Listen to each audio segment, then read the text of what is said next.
बच्चों let's read the question. Question है, an aqueous solution of sodium sulfate is electrolyzed using inert electrodes. The products are the cathode and anode are respectively.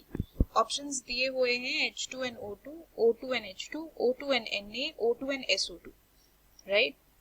तो अगर इस question में हम बात करते हैं हमारे की कॉन्सेप्ट की, तो की कॉन्सेप्ट हमारा यही हो जाएगा यहाँ पे electrolysis of aqueous sodium sulphate जो कि Na2SO4 होता है। तो क्योंकि आप एक एक्वस Na2SO4 सोल्यूशन ले रहे हो तो आपके पास सोल्यूशन में Na+ आयंस हैं, सल्फेट आयंस हैं, OH- आयंस हैं और H+ आयंस है ना, क्योंकि एक्वस ले रहे हो तो मतलब वाटर भी होगा ना इसमें, तो वाटर की वजह से H+ OH- आयंस होंगे और Na2SO4 की वजह से Na+ और SO4 आयंस होंगे, है ना।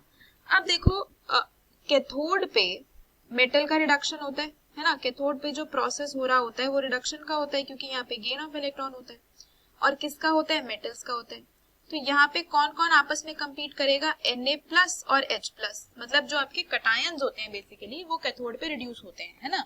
H+ is not a metal, hydrogen is not a metal, लेकिन फिर भी इसको रिएक्टिविटी सीरीज ऑफ मेटल्स में रखा जाता है क्योंकि इलेक्ट्रॉन लूज करने की टेंडेंसी रखता है। तो कैथोड पे आपके कटायंस रिड्यूस होते हैं बेसिकली, मेटल्स कह लो या कटायंस कह लो, वो रिड्यूस होते हैं। मेटल्स जनरली कटायंस बनाते हैं इसीलिए हम यहाँ पे मेटल्स लिख रहे हैं, पर H+ भी कटायन की कैटेगरी में आता है, रिएक्टिविटी सीरीज में भी रखा जाता है मेटल्स की क्योंकि वो लूज करता है इलेक्ट्रॉन को। तो इन दोनों में कंपटीशन हो सकता है। अब इन दोनों में क्या होता है ना, जिसका रिडक्शन पोटेंशियल ज्यादा होता है वो रिड्यूस होगा। तो इस केस में क्या होता है, जो रिडक्शन पोटेंशियल होता है वो H+ का ज्यादा होता है, तो कैथोड पे रिडक्शन होता है H+ का टू H2। तो यहाँ पे जो रिडक्शन की रिएक्शन हमें देखने को मिलती है वो होती है कि वाटर जो है, क्योंकि H+ और OH- आयंस वाटर से ही आते हैं और यहाँ पे हम डायरेक्ट आयन का रिडक्शन नहीं दिखाते क्योंकि वाटर एक वीक इलेक्ट्रोलाइट है, तो वाटर का ही रिडक्शन होता है हाइड्रोजन में, वाटर का ही ऑक्सीडेशन भी होता है O2 में। तो अगर हम रिएक्शंस दिखाना चाहते हैं कैथोड एनोड पे तो वाटर का ऑक्सीडेशन या वाटर का रिडक्शन दिखाएंगे, H+ का डायरेक्ट नहीं दिखाते क्योंकि वाटर एक वीक इलेक्ट्रोलाइट है, तो एज H2O ही वो रिड्यूस या ऑक्सीडाइज करता है।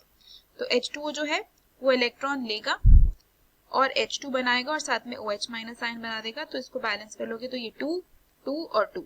तो ये रिएक्शन कहाँ हो रही है आपकी, कैथोड पे, तो कैथोड पे आपको H2 गैस मिलने वाली है।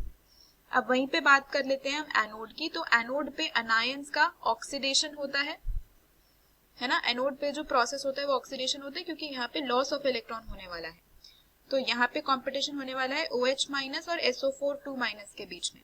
अब इसमें से किसका ऑक्सीडेशन होगा और किसका नहीं, जिसका ऑक्सीडेशन पोटेंशियल ज्यादा होता है उसका होगा।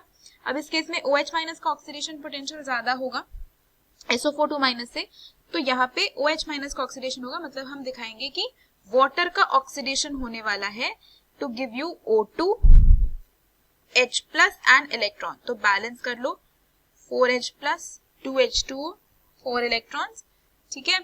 तो आपको एनोड पे क्या मिल जाएगा, O2। तो कैथोड पे आपको मिलने वाला है हाइड्रोजन गैस और एनोड पे आपको मिलने वाला है O2 gas. This entirely depends upon cathode पे जिसका हायर रिडक्शन पोटेंशियल होता है, रिडक्शन पोटेंशियल को Rp से रिप्रेजेंट कर रहे हैं, और ऑक्सीडेशन पे उसका ऑक्सीडेशन होता है जिसका ऑक्सीडेशन पोटेंशियल ज्यादा होता है, ऑक्सीडेशन पोटेंशियल को OP से रिप्रेजेंट कर रहे हैं, राइट। तो कैथोड और एनोड पे कौन से प्रोडक्ट्स मिल रहे हैं, कैथोड पे हमको मिल रहा है H2 और एनोड पे हमको मिल रहा है O2। तो हमारा जो करेक्ट आंसर है इस क्वेश्चन का वो हो जाएगा option A.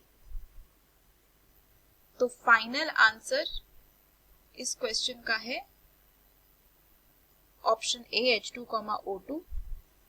Hope you understood it well, best of luck.